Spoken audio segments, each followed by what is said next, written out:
No, sorry, Mom, but my husband doesn't want extra mouths to feed, Jennifer said, closing the door in my face while my house still smoldered 3 blocks away. The insurance adjuster handed me a check for $250,000 exactly 6 months later. And that's when I discovered my daughter's landlord was ready to sell. But I'm getting ahead of myself. Where are you watching from today? Drop your location in the comments below and hit that like and subscribe button. Let me take you back to the night everything changed. It was a Tuesday in October when I woke up to the smell of smoke and the sound of sirens already screaming down Maple Street. At 68 years old, I'd been living in the same house for 32 years, the place where I raised Jennifer as a single mother after her father ran off to Las Vegas with his secretary. The fire started in the garage, where some old Christmas lights had apparently short-circuited. By the time I stumbled outside in my bathrobe, clutching my purse and phone, half the house was already gone. I stood on Mrs. Peterson's lawn watching 40 years of memories disappear into orange flames that reached toward the stars, like desperate prayers. Everything's gone, I whispered to the paramedic who draped a blanket around my shoulders. Everything. The Red Cross put me up in a motel for 3 nights. 3 nights of lying on scratchy sheets, staring at water stains on the ceiling, trying to figure out what came next. That's when I called Jennifer. Mom, oh my God, I just heard about the fire, she said when she finally answered on the 4th ring. Are you okay? I'm alive, I told her.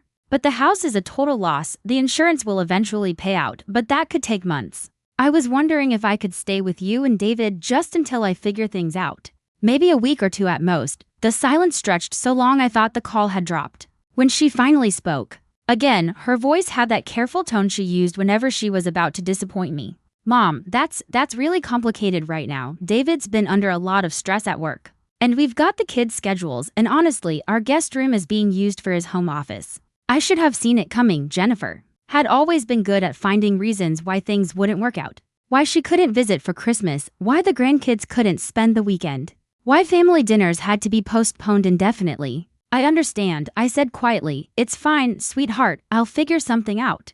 But when I showed up at their door the next morning, desperate and homeless, carrying everything I owned in a single suitcase, her response was crystal clear. No, sorry, Mom, but my husband doesn't want extra mouths to feed. Standing on their front porch in the same clothes I'd worn for 3 days, watching my daughter close the door on me, like I was some stranger asking for charity, something cold settled in my chest, something that would grow stronger. Every night I spent sleeping in my car. Every morning I woke up with a crick in my neck from the driver's seat. Every time I caught my reflection in a gas station bathroom mirror and saw what I'd become. That was 6 months ago. 6 months. 6 months that changed everything about who I thought I was, who my daughter really was, and what I was capable of when pushed too far. The first night in my car, I parked outside a 24-hour Walmart and cried until my eyes swelled shut. The second night, I moved to a rest stop and told myself it was temporary. By the 4th night, I'd developed a routine that kept me alive but slowly killed my spirit. I'd wake up at sunrise before security could hassle me, drive to the McDonald's on 5th Street for coffee and their bathroom, then spend my days at the public library where I could charge my phone and pretend I had somewhere to be. Evenings were for finding a new place to sleep, rotating between different parking lots so no one would notice the gray-haired woman living in a 2018 Honda Civic. The insurance company moved with the speed of continental drift. Every phone call brought new forms to fill out, new documentation they needed, new reasons why my claim couldn't be processed just yet. Meanwhile, autumn turned to winter, and sleeping in my car went from uncomfortable to genuinely dangerous. I bought a sleeping bag from the clearance rack at Target, along with a small cooler and a camping pillow. The car became my entire world. Front seat for eating, back seat for sleeping, trunk for storing the few belongings I'd managed to replace. I learned which gas stations had the cleanest bathrooms, which parking lots had security cameras but absent guards, which librarians would let me stay past closing time if I looked busy enough. Jennifer called exactly once during those 6 months. Mom, I've been thinking about you, she said on a Tuesday afternoon while I sat in the library pretending to read a magazine. How are you managing? Did the insurance come through yet? Still waiting, I told her, my voice carefully neutral. Well, I'm sure it'll work out soon. These things always do. Listen, I wanted to tell you that Emma made on a roll again, and Tyler scored his first soccer goal last weekend. I thought you'd want to know. She was giving me updates about my grandchildren like I was some distant relative who sent birthday cards but never visited. Like I hadn't spent every Saturday for 5 years taking them to the park, teaching Emma to braid her hair, showing Tyler how to throw a curveball, That's wonderful, I said. Tell them their grandmother is proud of them. I will, and Mom. I know things are tough right now, but you're strong. You'll figure it out. You always do. Strong? I wanted to laugh. If I was so strong, why was I living in my car while my daughter lived in a 4-bedroom colonial with a 2-car garage? If I was so strong, why hadn't I demanded she help me instead of meekly accepting her rejection? But I said, thank you, sweetheart. That means a lot. After she hung up, I sat in the library staring at my phone for 20 minutes. Imagining all the things I should have said. I should have told her I was sleeping in parking lots. I should have told her I was using restaurant bathrooms to wash my face and hands. I should have told her that being homeless at 68 wasn't a character-building exercise. It was a nightmare instead. I'd protected her feelings like I always had, like I'd been doing her entire life. That night, parked behind a CVS pharmacy, something shifted inside me. Maybe it was the cold seeping through the sleeping bag, or the way my back ached from another night on the narrow car seat, or simply the accumulated weight of 6 months of humiliation. Whatever it was, I stopped crying and started planning. The insurance adjuster had called that afternoon with good news. My claim was finally approved. $250,000 would be deposited in my account within 10 business days, enough to start over, certainly. Enough to rent an apartment, buy furniture, rebuild some version of my old life. But as I lay there listening to the wind rattle my windows, a different idea began to take shape. The first thing I did with my insurance money was rent a studio apartment downtown and buy a decent mattress. After 6 months of sleeping in my car, having a real bed felt like the height of luxury. But the apartment was just base camp for what came next. I spent my days at the county courthouse, learning everything I could about property records and real estate law. Jennifer lived on Sycamore Drive in a neighborhood called Hillcrest Estates, a development of modest colonials built in the 1990s, where young families started their climb toward prosperity. I'd driven past her house countless times during my car-dwelling months, sometimes parking at the end of the street just to watch her normal life continue without me. What I discovered at the courthouse made my pulse quicken with possibility. The house at 847 Sycamore Drive, Jennifer's house, was owned by something called Morrison Family Trust.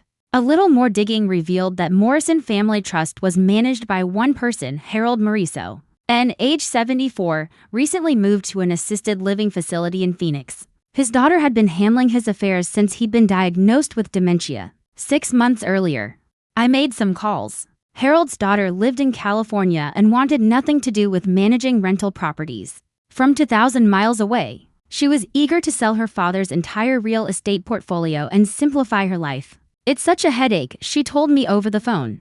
Dad owned 4 rental houses in your area, and I'm just drowning in maintenance calls and tenant complaints. I need to liquidate everything and focus on his medical care. I understand completely, I said, sitting in my new apartment with property records spread across my kitchen table. What would you consider a fair price for the portfolio? The number she gave me was well within my insurance settlement range. 4 houses, including 847 Sycamore Drive, for $320,000. I could cover it with my settlement plus a small loan, but I didn't want all 4 houses. I only wanted one. Would you consider selling them individually? I asked. I'm specifically interested in the property on Sycamore Drive. Oh, that's my best rental. She said, great tenants, never late with rent. Take really good care of the place. I'd hate to lose them, but honestly, if someone wants to buy that house specifically, I could let it go for $90,000. Great tenants who take really good care of the place. She was talking about my daughter. I'll take it, I said. When can we close? 3 weeks later, I became the proud owner of 847 Sycamore Drive. Jennifer had no idea her landlord had changed hands. Her rent checks were still mailed to the same P.O. box, still deposited into the same account. The only difference was that account now belonged to me. I sat in my car outside the house that first day as the new owner, watching Jennifer pull into the driveway after picking the kids up from school. Tyler ran straight to the backyard while Emma helped carry grocery bags. Through the kitchen window, I could see Jennifer starting dinner, moving through the routine of her comfortable life, the life that had no room for her homeless mother. My phone rang. It was Jennifer. Hi, Mom, she said, sounding distracted. How are you? Did the insurance finally come through? I looked at the deed to her house sitting on my passenger seat. Yes, sweetheart. It finally came through. I'm doing much better now. I'm so glad. I knew you'd figure it out. Listen, I'm making spaghetti and meatballs, Tyler's favorite, so I can't talk long. But I wanted to check in. That's very thoughtful of you, I said, watching her through the window. I hope you're all well. We're good. David got a promotion last month, so things are looking up financially. It's nice to have some breathing room, you know? breathing room. While I was sleeping in my car, they were celebrating promotions and financial breathing room in the house I now owned. I'm happy for you, I said. And strangely, part of me was happy that my daughter felt secure and comfortable. Happy that my grandchildren had a stable home. But another part of me, the part that had grown cold and calculating during those 6 months of homelessness, was already planning what came next. The current lease expired in 2 months. Jennifer had been paying $1,200 monthly to Harold Morrison, which I discovered was about $300 below market rate for the neighborhood. A generous landlord helping a young family, I suppose. Harold had probably raised their rent gradually over the years, making it affordable for them to stay. I wouldn't be quite so generous. I consulted with 3 different property management companies to establish fair market value for a 4-bedroom colonial in Hillcrest Estates.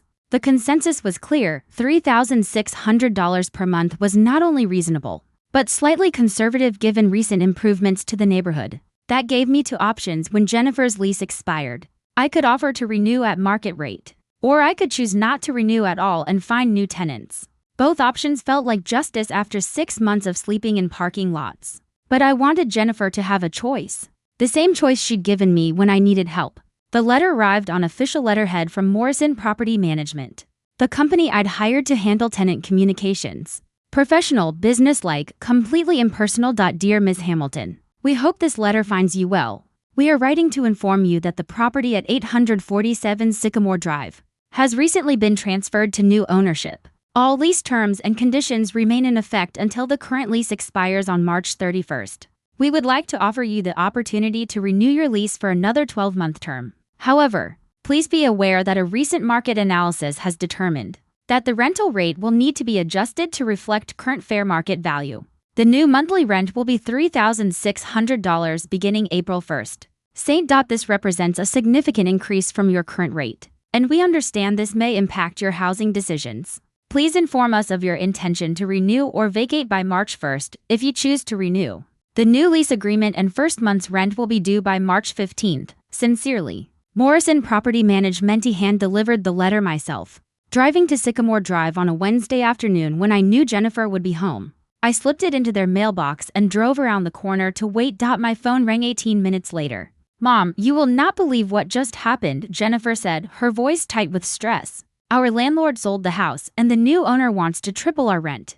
$3,600. It's insane. Oh no, I said, making my voice appropriately concerned.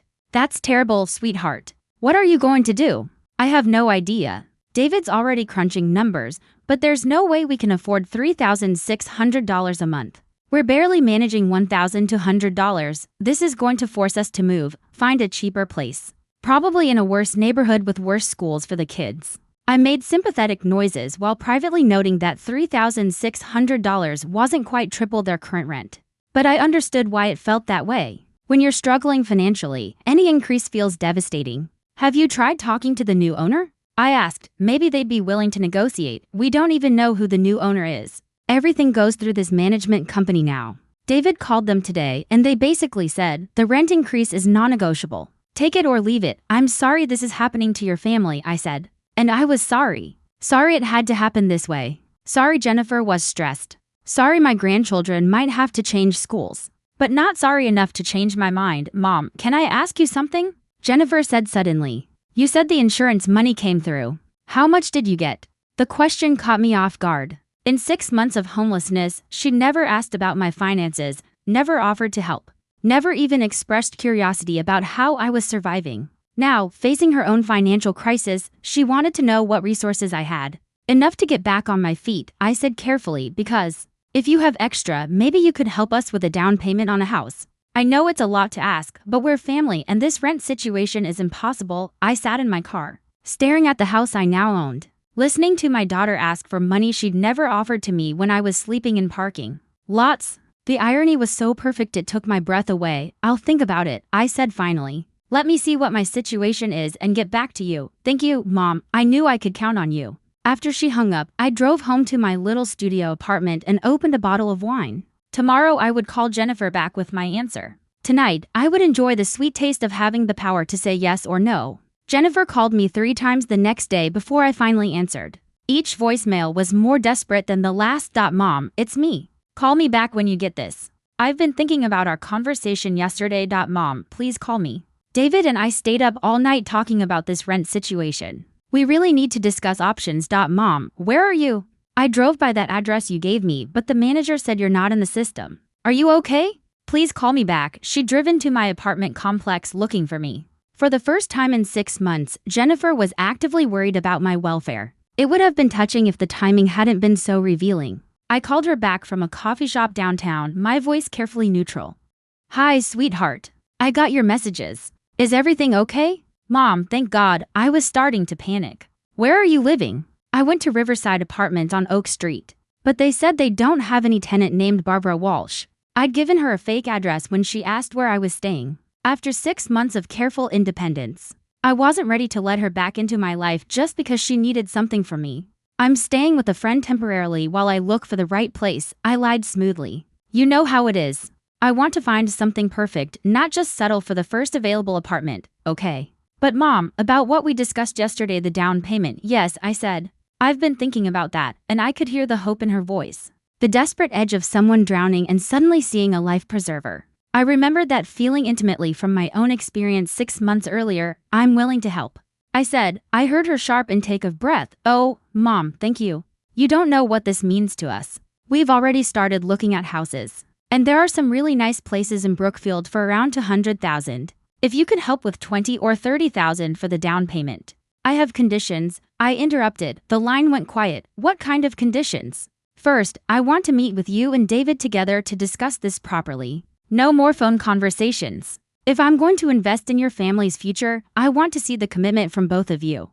Of course. That makes sense. Second, I want full transparency about your finances, income, debts, expenses. Everything. If I'm going to help you buy a house, I need to know you can afford the mortgage payments, okay? Yes, we can do that. Third, I said, letting my voice grow cooler. I want an acknowledgement of what happened 6 months ago when I needed help. Another silence, longer this time. I'm not sure what you mean, Jennifer said carefully. I think you know exactly what I mean. When my house burned down and I asked for somewhere to stay temporarily, you turned me away. Your husband didn't want extra mouths to feed. Remember, Jennifer? I spent 6 months sleeping in my car. Jennifer, 6 months while you were living comfortably in your rental house. Worried about your children's schedules and David's stress levels. I was washing my face in gas station bathrooms and trying to stay warm in a Honda Civic. I could hear her breathing on the phone, could practically feel her scrambling for the right response. I didn't know it was that bad, she said finally. You never told me you were sleeping in your car. I thought you'd found an apartment or something. You never asked. I should have asked. You're right. I was dealing with my own problems and I wasn't thinking clearly. David was going through that difficult period at work and I was overwhelmed with the kids. And now David's been promoted, I said. And you have financial breathing room, but suddenly you need my help. Mom, please. I know I made mistakes, but we're family. Can't we move past this? The word family landed exactly the way she intended. For 6 months, I'd clung to the idea that family meant something. That blood relationships created obligations of care and support. Now I knew better. Family was conditional. Family came with terms and requirements that could change without notice. Yes, I said. We can move past it. But first we need to understand each other clearly. When you need help, family is supposed to matter. When I needed help, it didn't. That's not fair. Fair? I laughed, surprising myself with the bitterness in my own voice. Jennifer, fairness went out the window when you closed your door on me. But you know what? You're right that we're family. So I'm going to help you the same way you helped me. What does that mean? It means you'll figure it out, I said. You always do. You're strong. I hung up before she could respond. My hands shaking with adrenaline and something that felt dangerously close to satisfaction. 3 days passed before Jennifer called again. When she did, her voice had changed, less entitled, more careful. Like someone who finally realized they were walking on thin ice. Mom, I think we need to start over. David and I have been talking and we understand that we hurt you. We were selfish and thoughtless when you needed us most, and there's no excuse for that. I was sitting in my apartment, looking through property management reports on my rental houses. Yes, houses, plural. I'd ended up buying Harold Morrison's entire portfolio after his daughter made me an offer. I couldn't refuse. My monthly rental income now covered my living expenses with money left over for investments. I appreciate you saying that. I told Jennifer we want to make it right. We really do. Would you be willing to have dinner with us tomorrow night? Just the 4 of us. I'll get a babysitter for the kids. We can talk honestly about everything that happened and maybe figure out how to move forward as a family." I almost admired her strategy. Get me into their home, around their dinner table. Make it personal and emotional instead of keeping it abstract and financial. Let me see their lives up close. Remind me of my connection to them. Guilt me into helping. It might have worked 6 months ago. "I'll come to dinner," I said. "But I choose the restaurant." Neutral ground. "Okay. Yes, whatever you prefer." I made reservations at Daniela's, an upscale Italian place downtown where dinner for 3 would cost more than Jennifer's daily food budget. I arrived 15 minutes early and requested a quiet corner table where we could talk privately. Jennifer and David arrived exactly on time, both dressed more formally than I'd seen them in years. David even wore a tie, though he looked uncomfortable tugging at his collar every few minutes. "Mom," Jennifer said, standing to hug me. "You look wonderful. I love your hair shorter like that." I'd cut my hair and bought new clothes with my insurance money, subtle changes, but enough to show I was no longer the broken woman who'd been sleeping in her car. I looked like someone with options now. Someone whose opinion mattered. "Thank you, sweetheart. You both look nice. Please, sit." The first half hour was pleasantly awkward. Updates on the grandchildren's activities, David's promotion, my carefully vague living situation. We ordered wine and appetizers like a normal family having a normal dinner. I let them settle into the illusion that this would be easy. "Mom," David said finally, "Jennifer told me about your conversation the other day. I want you to know that I take full responsibility for what happened when your house burned down. The decision not to help you was mine, not Jennifer's," David said. "She wanted you to stay with us, but I was dealing with work stress and I made a selfish choice. I've regretted it every day since." It was a good speech, practiced, sincere sounding, clearly crafted to absolve Jennifer while painting David as a man capable of admitting his mistakes. I wondered how long they had rehearsed it. "I appreciate your honesty," I said. "That must have been a difficult admission to make." "The truth is," Jennifer added, "we've both learned a lot about ourselves over the past 6 months. About what really matters, about how quickly life can change, and how important it is to take care of the people we love." "Yes," I agreed. "Life can change very quickly." "I certainly learned that." David leaned forward. "Barbara, we know we have no right to ask for your help after what we did. But if you're willing to give us a chance to prove we've grown from this experience, we'd be grateful for any assistance you could provide with a down payment." "And if I can't help you financially?" I asked. "What then?" They exchanged glances. I could see the calculation, the careful weighing of honesty versus need. "Then we'll figure something out," Jennifer said. "Maybe we'll find a cheaper rental, or David can look for a second job. We'll make it work somehow. But we won't let money issues damage our relationship again." "That's good to hear," I said, "because I've decided not to help you with a down payment." Silence settled over the table while they processed my words. David's face went neutral. Jennifer's eyes filled with tears. "I understand," she said finally. "I deserve that, do you?" I asked quietly. "Do you really understand what it means to need help and be turned away by the people who are supposed to care about you? Do you understand what it feels like to have nowhere to go and no one to turn to?" "No," she whispered. "I don't think I do." "You will," I said, finishing my wine. Starting April 1st, the confusion on their faces was almost worth 6 months of sleeping in my car. "Almost. What happens April 1st? David asked. I signaled the waiter for the check, taking my time. These were the moments I had dreamed of during those long nights in parking lots, the moments when I finally held all the cards. "Your lease expires March 31st, I said casually. "I assume you've made arrangements for housing after that." "We're trying to work something out with the new landlord," Jennifer said. "The rent increase is impossible, but maybe we can negotiate." "No," I said. "There will be no negotiation," David frowned. "How do you know that?" I slid my phone from my purse, opened my property management app, and turned the screen toward them. A photo of 847 Sycamore Drive appeared with the caption, "Property Overview, Owner Barbara Walsh." Jennifer stared at the screen for a long time before lifting her eyes to mine. Not angry, not confused. Something closer to awe. "You bought our house. I bought the house you're renting," I corrected gently. "There's a difference." David's face drained of color. "When?" "About a month after you told me your husband didn't want extra mouths to feed. Funny thing about having money, it gives you options you didn't know existed. So, the rent increase?" Jennifer's voice was barely a whisper. "Market rate," I said.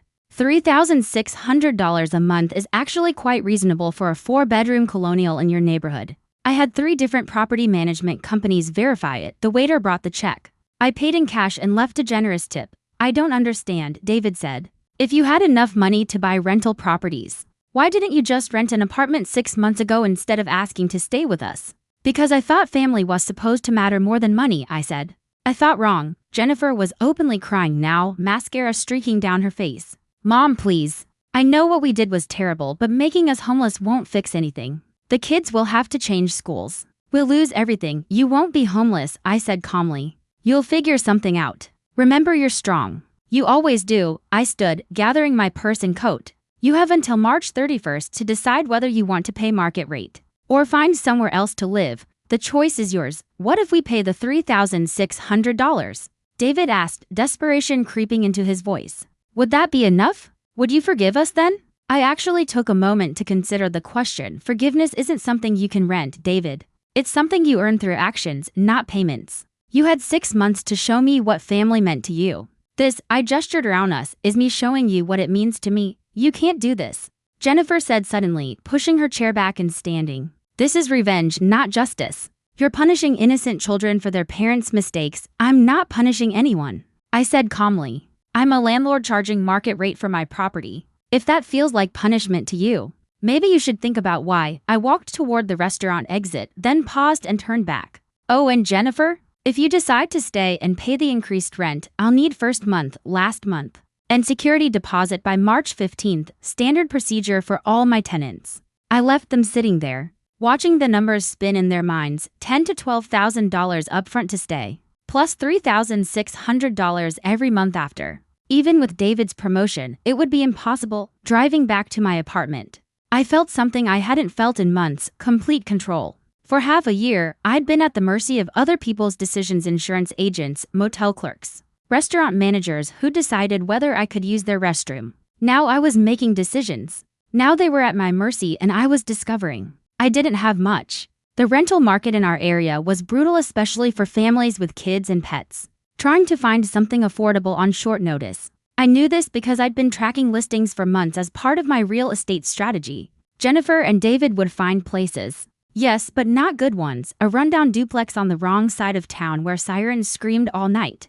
Overpriced apartments with no yard, where Emma and Tyler would be trapped indoors. Week-to-week motels charging more than their old mortgage, and the nicer homes? Those came with 6-month waitlists or income requirements they couldn't meet, or landlords who preferred tenants without children. By mid-February, Jennifer was calling me twice a week with updates on their search, each call more desperate. Mom, we found a 3-bedroom in Brookfield, but they want first month, last month, and 2-month security deposit. That's $8,400 upfront, and we just don't have that kind of cash. That's unfortunate, I said, not mentioning that I could hand her $8,400 right then and barely notice the loss. There's a place in Riverside that could work, but it's next to a construction site and Emma's allergic to the dust and noise. Children are resilient, I said. I'm sure she'll adapt. We looked at a duplex on Grant Street, but it's in such a bad neighborhood.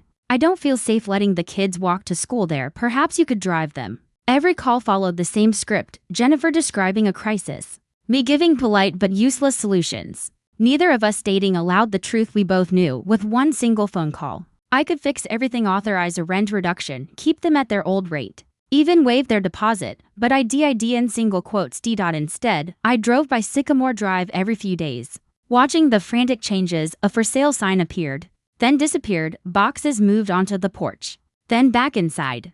One weekend I saw David loading the car with belongings only to unpack them all again the next day. They were desperate. And desperation makes people sloppy. On February 28th, Jennifer finally called with the proposal I'd been expecting for weeks. Mom, I need to ask you something, and I want you to promise you'll at least consider it before saying no. I'm listening. What if we paid you back? For what? For letting us stay at the old rent. What if we treated it like a loan? You let us stay at $1,200 a month, and we pay you the difference, $2,400 with interest if you want. It was actually a reasonable proposal for someone who finally understood that their new landlord wasn't a faceless corporation. It was their mother. How long would this loan arrangement last? I asked. I don't know. A few years? Maybe until David gets another promotion. Or until the kids are older and I can go back to work full-time. We just need breathing room. We need time to get back on our feet financially. Breathing room. The same phrase she'd used 6 months earlier when she talked about their improved finances after David's promotion. While I was sleeping in my car, they were enjoying breathing room. Let me think about it, I said. Thank you. Mom, I know it's a lot to ask. It is a lot to ask, I agreed. Especially from someone whose husband didn't want extra mouths to feed. Mom, please don't. I'll give you my answer tomorrow. I hung up and sat in my apartment, staring at my financial statements. The rental properties were generating more income than I needed to live comfortably. My insurance settlement was steadily growing in conservative investments. I had more money now than at any point in my life, certainly enough to be generous with my only daughter. But generosity hadn't been David's first instinct when I needed help. Family loyalty hadn't motivated Jennifer to offer me even temporary shelter.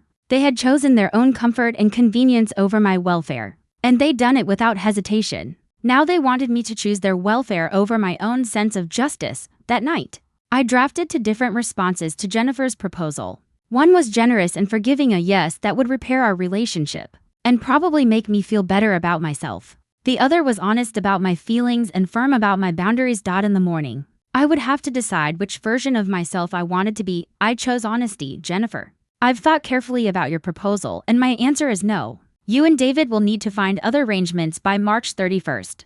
The silence on the phone lasted so long I wondered if she'd hung up. When she finally spoke, her voice was hollow with shock. You're really going to let your own grandchildren become homeless? Your children won't be homeless any more than I was homeless, I said. You'll find somewhere for them to live, just like I did. Sleeping in parking lots isn't finding somewhere to live, Mom, it's surviving. Yes, I agreed. It is, and you're resourceful people. You'll figure out how to survive, and then you'll figure out how to rebuild just like I did. This is insane. David's voice suddenly came through the phone. Barbara, this is David. Jennifer put you on speaker because I wanted to talk to you directly. Hello, David. What you're doing to our family is cruel and vindictive. I understand you're angry about what happened when your house burned down. But destroying our children's stability won't change the past. I'm not destroying anything, I said calmly. I'm operating a rental property business according to standard market practices. If that feels cruel to you, perhaps you should examine why standard business practices seem vindictive when they're applied to your family, because you're not really our landlord, Jennifer said, her voice breaking. You're my mother, and mothers don't evict their own children. Children don't abandon their parents either, I replied. But here we are, so this is permanent? David asked. No matter what we do, no matter how we apologize, you'll never forgive us? The question hit deeper than I expected. Was this permanent? Was I committing to estrangement from my only daughter and grandchildren forever? Or was I simply establishing boundaries that had never existed before? Forgiveness and consequences are different things, I said finally. I can forgive you for making selfish choices, while still requiring you to face the results of those choices. What results? Jennifer demanded. We said we were sorry. We admitted we were wrong. What more do you want from us? What did I want? For 6 months, I'd focused on having the power to say no to Jennifer the way she'd said no to me. But power without purpose was just cruelty. And I wasn't sure I wanted to be cruel. I want you to understand what it means to need help, I said. Really need it. Desperately need it the way I needed it 6 months ago. I want you to experience what it feels like when the people who are supposed to care about you choose not to care. And then what? David asked. When we've suffered enough to satisfy you, then what happens? Then maybe we'll have a foundation to build a real relationship on, I said. One based on mutual understanding instead of one-sided obligation. This is crazy, Jennifer said. You're talking like some kind of therapist instead of my mother. I'm talking like someone who's spent 6 months learning hard truths about family loyalty. You can call it crazy if you want, but it won't change your lease expiration date. I could hear them whispering to each other, probably strategizing their next approach. Mom, Jennifer said finally, her voice suddenly softer. What if we brought the kids to see you? Emma's been asking about her grandmother. She misses you. It was a low blow. Using my grandchildren as emotional leverage. It was also effective. I hadn't seen Emma and Tyler since before the fire, and I missed them with an ache that kept me awake some nights. The children are welcome to visit me anytime, I said. My relationship with them doesn't depend on where you live, but it does depend on their stability, David said. If we're constantly moving, if they're changing schools every few months because we can't afford stable housing, how do you think that affects them? He had a point. My desire for justice was putting my grandchildren at risk for consequences they didn't deserve. But giving into emotional blackmail now would establish a pattern I couldn't live with. Those are choices you'll have to make as their parents, I said. Just like the choice you made when you decided David didn't want extra mouths to feed. That was different. No, I interrupted. It wasn't. It was a family decision that affected everyone, made by the people with power in the situation. Just like this is. The call ended with them hanging up on me. probably to have a crisis meeting about their options. I sat in my apartment afterward, feeling simultaneously righteous and terrible. Powerful and empty. Tomorrow was March 1st. They had 30 days to figure out their next move. And I had 30 days to decide if this was really the person I wanted to become. On March 15th, Jennifer did something I didn't expect. She showed up at my apartment building with Emma and Tyler, both carrying handmade cards and nervous smiles. Grandma.